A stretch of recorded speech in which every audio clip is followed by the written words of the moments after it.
Ini untuk pertanyaan untuk Ibu Dian Anggraini. Ini dari Bapak Suryanto dari Direktorat Aset UGM. Ini pertanyaannya terkait personal hygiene, terkait pengolahan dan penyajian makanan yang dilakukan oleh kantin yang ada di UGM. Bagaimana sebaiknya prosedur pengawasan yang bisa dilakukan oleh pengelola kantin yang ada di fakultas agar semua makanan yang disajikan benar-benar aman, bersih, dan sehat untuk dikonsumsi. Terima kasih. Ya, ya baik Ibu. Silakan mungkin dapat dijawab oleh Ibu Dian. Langsung dijawab ya Mbak ya? Iya, monggo Ibu. Ya, terima kasih Bapak. Kaitannya dengan personal hygiene ini memang hal yang sepele sebenarnya ya, cuma memang ini penting sekali. Jadi kalau kita bicara tentang personal hygiene, memang kita harus menggunakan standar-standar yang sudah disampaikan ada di peraturan Balai POM, juga di WHO atau FDA ya. Memang kalau kita lihat di perusahaan industri pengolahan pangan, kita harus memakai hairnet, harus memakai masker gitu ya. Kemudian kita tidak menjamah langsung makanan tersebut ya dengan tangan yang tangan kita ini ada penjepit begitu ya. Saya lihat beberapa kantin itu sudah cukup bagus ya di UGM. Tapi memang mari kita bersama-sama Bapak Ibu semua, jadi memang ini bukan hanya tugas satu atau dua orang ya, jadi memang ini penting bagaimana kita selalu menerapkan personal hygiene. Jadi training tadi penting Bapak Ibu semua ya, training bagi pengelola kantin, saya kira itu ada hal yang utama. Ya, jadi kalau kita sudah ada kesadaran bahwa personal hygiene itu penting, itu saya kira secara otomatis itu pelaku akan mau mengikuti apa yang sudah kita berikan ya, aturan-aturan yang sudah kita berikan. Jadi mungkin kalau Bapak nanti ikut training tentang GMP itu juga sudah termasuk personal hygiene, saya kira nanti kita juga sebagai pengelola kantin begitu ya, personal hygiene ini harus kita berikan kepada mereka, kita berikan pelatihan secara terus-menerus dan tidak jangan sampai lengah begitu ya. Ini berarti ini sangat saya kira sangat yang mendasar, hal yang mendasar. Saya kira momen dengan adanya COVID ini adalah momen yang cukup bagus ya untuk kita merefresh kembali tentang personal hygiene untuk pengelola makanan ya atau penjamah makanan ya, karena sudah sebenarnya kan untuk mencegah COVID itu kan memang kita harus pakai masker, harus sering cuci tangan, harus bersih begitu ya. Saya kira ini adalah momen yang tepat bagi pengelola kantin untuk merefresh kembali. Mungkin ada beberapa pengelola kantin yang sudah melakukan training kepada mereka, tapi kok ternyata hasilnya belum maksimal. Saya kira ini adalah saat yang tepat untuk merefresh kepada mereka untuk melaksanakan personal hygiene sesuai yang kita harapkan. Begitu Bapak.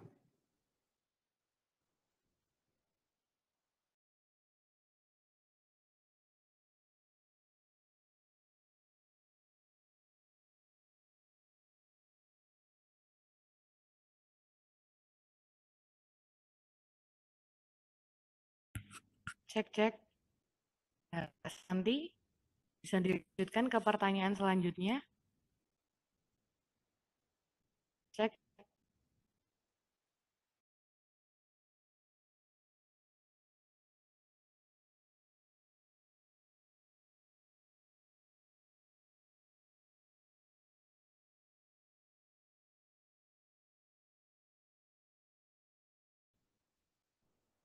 Iya Kak Santi, suaranya hilang. Oh ya, ya mohon maaf Bapak Ibu ada kesalahan teknis ini. Ya, siap. Selamat datang Mbak Santi, sudah siap. Baik, ini untuk pertanyaan kedua dari Syahmidarni Al-Islamiyah dari Politeknik Gorontalo. Pertanyaannya adalah, apakah cara mencegah foodborne toxin dan foodborne infection sama ataukah berbeda? Bagaimana cara yang efektif dan cepat untuk mengobati gejala dari kedua penyebab penyakit ini? Terima kasih. Ya, mungkin ini bisa dijawab oleh Dr. Dian juga, nggih. Silakan Ibu Dr. Dian dapat menjawab. Ya, terima kasih pertanyaannya Ibu. Jadi memang bagaimana cara mencegah intoksikasi maupun infeksi ya, tadi saya kira sudah saya sampaikan di slide saya, itu ada 5 kunci ya, itu 5 kunci tadi memang 5 kunci untuk mencegah penyakit via makanan itu dapat berlaku untuk intoksikasi maupun infeksi ya. Mungkin bisa saya tampilkan lagi slide-nya. Jadi itu adalah cara yang bisa kita lakukan. Jadi kalau kita sudah melakukan kelima hal tersebut, insya Allah tadi foodborne infection maupun intoxication itu tidak akan terjadi ya. Jadi juga kemudian bagaimana cara cepat mengobati begitu ya. Ini karena untuk yang mikrobia patogen itu tadi seperti Staphylococcus aureus. Halo, apakah suara saya terdengar? Terdengar Ibu, sudah terdengar. Untuk yang mikrobia yang infeksius tadi ya, yang menyebabkan infeksi tadi memang biasanya kita minum antibiotik ya. Kita kalau sakit itu ke dokter yang dikasih antibiotik. Nah itu memang untuk tadi membunuh mikrobia tadi, patogen yang sudah berada di dalam usus kita. Nah kalau misalnya tadi yang terkena intoksikasi ya toksin yang menyebabkan ya tadi ya kita mau nggak mau ke dokter itu nanti mungkin dokter yang lebih tahu ya. Jadi biasanya hanya untuk meringankan gejalanya saja. Tapi kan mikrobianya bukan penyebabnya ya. Jadi kalau ke dokter tadi karena intoksikasi ya gastroenteritis intoksikasi ya berarti dia hanya akan menyembuhkan gejala diare kita atau mulas kita begitu ya. Tapi kalau yang infektif tentunya kita harus minum antibiotik sesuai petunjuk dokter. Gitu. Ya. Untuk pertanyaan selanjutnya, saya bacakan dari Mas Soni Aliwardana dari PT PBU untuk Budian. Apa rekomendasi atau tips aman yang harus kita perhatikan untuk membeli jajanan yang banyak dijual oleh pedagang makanan di pinggir jalan, mengingat harganya relatif murah dan terjangkau? Melihat juga situasi saat ini di masa pandemi, di mana faktor ekonomi menjadi problem utama.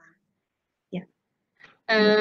Saya kira ini pertanyaan yang cukup bagus dan mungkin ini sangat menggelitik bagi semua orang ya. Jadi memang tadi patogen itu bisa ada pada makanan karena berbagai faktor ya. Tadi ada manusianya, pengolahnya, kemudian lingkungan dari debu begitu ya.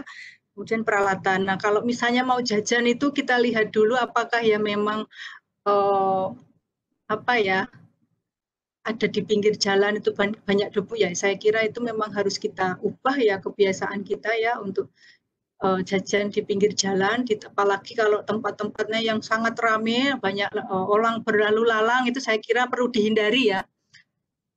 Itu yang pertama. Yang kedua juga personal hygiene dari orang yang penjual ya, personal hygiene dari penjual itu sangat penting juga karena tadi bisa kalau tidak bagus itu juga bisa menyebabkan beberapa mikrobia bisa masuk ke dalam makanan. Jadi saya kira ada 2 hal yang utama begitu ya tadi kalau jajan jangan di tempat yang ramai, jangan banyak orang lalu lalang kan bisa debu. Kemudian yang kedua personal hygiene. Ya kemudian juga sebenarnya jangan teriming-iming dengan harga yang sangat murah yang jauh dari sewajarnya. Misalnya itu perlu kita curigai ya, mungkin itu menggunakan bahan-bahan yang kurang bagus. Saya kira begitu. Itu tips dari saya. Ya. Monggo, silakan. Ya, baik Ibu, terima kasih untuk pertanyaan keempat. Ini dari Ibu Siti Fatimah, PT Nugraha Indah Cita Rasa Indonesia. Ingin bertanya kepada Budian juga, ini pertanyaannya, apabila jamur benang sudah dihilangkan atau dibuang atau dipotong pada bagian yang terkena jamur benang, apakah sisa dari makanan tercemar jamur benang masih bisa dikonsumsi? Ya, mungkin itu Ibu pertanyaannya. Ya, terima kasih ya. Ini pertanyaan yang bagus ya. Apa kalau sudah kita potong, apakah bisa kita konsumsi ya? Kalau kita lihat dari mikotoksin tadi, memang dia itu akan mengsekresi ya. Jamur tadi akan mengeluarkan toksin ke luar selnya. Jadi meskipun selnya tadi sudah sel yaitu koloni jamur tadi sudah kita hilangkan, tapi belum tentu itu nanti toksinnya juga bisa ikut hilang. Begitu ya. Jadi sebaiknya memang proses sortasi atau pemilihan makanan tadi harus perlu kita perhatikan. Jadi kalau memang sudah ada jamurnya itu mending tidak usah kita konsumsi, tidak usah eman-eman, karena memang kalau yang mikotoksin ini bukan gejalanya bukan akut ya langsung makan kita terus sakit gitu, tidak, tapi efeknya adalah kronis, jadi memang perlu waktu ya, mungkin beberapa tahun ya, seperti aflatoksin ini bisa menyebabkan kanker hati, jadi memang tidak langsung, sehingga mungkin kita aduh kok eman-eman, mungkin sebaiknya kita harus mengubah mindset itu ya, jadi memang sortasi, jadi mana yang kira-kira sudah berjamur tidak usah kita konsumsi. Saya kira begitu. Ya. Baik, ini ada pertanyaan berikutnya juga ditujukan kepada Ibu Dr. Budian. Ini dari Ibu Saras Granita, Universitas Halu Oleo Kendari. Bertanya terkait dengan foodborne disease ini, apakah dapat terjadi akibat kontaminasi dari kemasan pangan? Apakah ada bahan kemasan pangan tertentu yang dapat berpotensi untuk menjadi tempat mikrobia hidup di dalam suatu produk pangan menyebabkan terjadinya foodborne disease? Ya, terima kasih. Itu seperti itu pertanyaannya, Ibu. Langsung dijawab. Ya, kemasan pangan itu memang ya bisa menyebabkan foodborne disease itu kalau tadi terkontaminasi dari pekerja atau dari lingkungan tadi ya, jadi memang misalnya kemasan itu diletakkan pada tempat yang kotor begitu ya, terus bercampur dengan bahan mentah ya, jadi kan kemasan pangan itu kan harus untuk pangan yang sudah matang begitu ya, tapi kalau diletakkan bercampur dengan bahan mentah tadi ya, itu juga bisa terkontaminasi sehingga menyebabkan penyakit kalau kita tidak tangani. Kemudian tadi juga personal hygiene, orang yang menghandle kemasan itu juga perlu kita perhatikan. Kemudian juga kita harus melakukan apa ya istilahnya, kita bersihkanlah kemasan itu kalau akan kita gunakan sebagai kemasan ya. Biasanya kalau di industri pangan yang cukup besar itu ada proses namanya sterilisasi atau sanitasi begitu ya untuk kemasan-kemasan tersebut. Saya kira kalau UMKM mungkin yang penting adalah disimpan pada tempat yang bersih, kemudian ditangani oleh pekerja yang melakukan personal hygiene yang cukup baik. Saya kira begitu. Ya, jadi jangan dicampur dengan yang tadi bahan mentah tadi ya, mungkin mau bikin roti begitu kemasannya kardus begitu dicampur dengan tepung terigu, telur, gudegnya jadi satu. Nah, itu saya kira itu akan menyebabkan kontaminasi silang. Gitu. Kalau mungkin ada tambahan sedikit ya, memang beberapa kemasan itu ya, ada penelitian membuat kemasan yang mengandung senyawa antimikrobia ya, ada beberapa ya. Saya kira belum ada rilis di pasaran, saya kira kalau di tingkat laboratorium beberapa orang itu sudah meneliti tentang kemasan yang mengandung senyawa antimikrobia. Jadi memang dia itu dalam kemasan tersebut ada senyawa antimikrobia yang ditambahkan dengan harapan nanti bisa membantu apa ya menjaga kehigienisan dari makanan yang dikemas. Gitu. Ya. Ya, baik, terima kasih. Sebelumnya saya juga mengingatkan kembali kepada Bapak Ibu peserta webinar untuk mengisi daftar hadir yang sudah linknya sudah ada di kolom chat. Bapak Ibu dimohon untuk mengisi data dengan benar, nggih, untuk mendapatkan sertifikat. Ya, untuk pertanyaan selanjutnya ini datang dari Mas Anang. Mas Anang, apakah spora jamur benang bisa mengontaminasi tubuh manusia jika terhirup? Ya, mungkin bisa langsung dijawab juga oleh Ibu Dian. Silakan Ibu. Oh ya, terima kasih pertanyaannya. Jadi ada beberapa jamur benang golongan Aspergillus seperti Aspergillus fumigatus ya, spesies Aspergillus fumigatus itu yang bisa menginfeksi saluran pernafasan kita. Jadi memang ada yang foodborne, jadi melalui makanan, ada yang airborne. Jadi hati-hati yang mungkin AC-nya sering tidak dibersihkan, Bapak Ya itu juga kadang-kadang kita berjamur ya, terutama di daerah kita ini yang sangat lembab pada suhu yang cukup tinggi. Ini ada beberapa jamur yang tumbuh di situ. Nah ini bisa sporanya pun bisa masuk gitu ya, dan bisa tumbuh di saluran pernapasan kita. Begitu. Ya, baik, terima kasih Ibu. Mungkin ini untuk pertanyaan terakhir ya, karena waktunya juga sudah akan berakhir. Ini dari Ibu RR Safitriani dari Dinas Pertanian dan Pangan Kulon Progo. Ini pertanyaan ditujukan kepada Ibu Dian.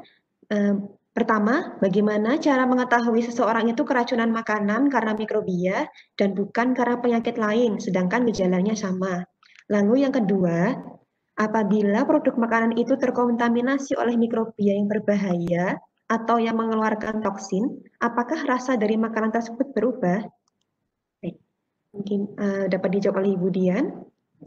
Ya, terima kasih Bu Safitriani ya. Bagaimana cara mengetahui bahwa kalau kita itu sakit karena keracunan makanan atau tadi karena mikrobia ya. Tadi ada beberapa cara ya, sebenarnya ini adalah dokter yang lebih tahu, mereka akan mengambil sampel entah feses, entah urin, entah darah ya. Jadi mereka akan melihat dari 3 macam itu.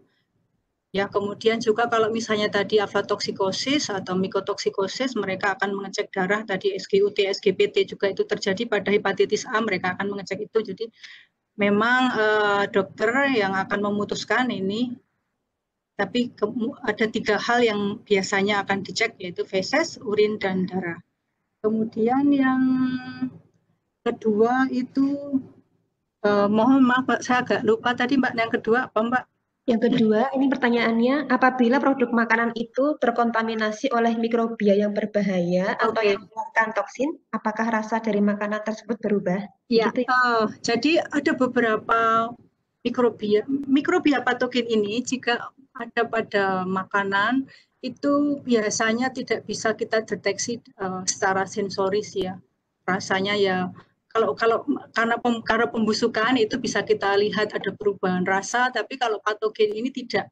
Sehingga kita itu tidak tahu apakah ini sudah ada mikrobia patogennya apa tidak. Sayangnya di situ. Tapi untuk beberapa mikotoksin kita bisa lihat secara visual ya. Jadi sudah ada jamur yang tumbuh tadi ya, yaudah kita janganlah menggunakan bahan pangan tersebut. Saya kira begitu. Untuk yang mikrobia patogen tadi bakteri itu kita tidak bisa membedakan mana yang ada patogennya, mana yang tidak, yang mana yang patogennya sudah cukup, levelnya sudah cukup tinggi, itu kita tidak bisa. Cuma sebagai warning aja ya, jadi memang kita tadi jangan membiarkan makanan itu disimpan terlalu lama pada suhu ruangan ya. Jadi 2 jam itu sudah waktu yang maksimal. Jadi kalau kita menyimpan di suhu ruangan ya, jadi supaya tadi mikrobia tadi tidak tumbuh, itu kita simpan pada suhu yang rendah, di bawah 5 atau di atas 60. Jadi karena di atas antara 5 dan 60 itu adalah suhu yang pas untuk perkembangan mikrobia. Gitu. Baik, terima kasih pada atas materi dan diskusinya beserta saya mau ucapkan terima kasih juga kepada Ibu Prof. Endang, Prof. Trisha yang atas materinya juga sudah yang sangat menarik ini pada pagi hingga siang hari ini. Baik, terima kasih Bapak dan Ibu atas partisipasinya pada webinar pada hari ini.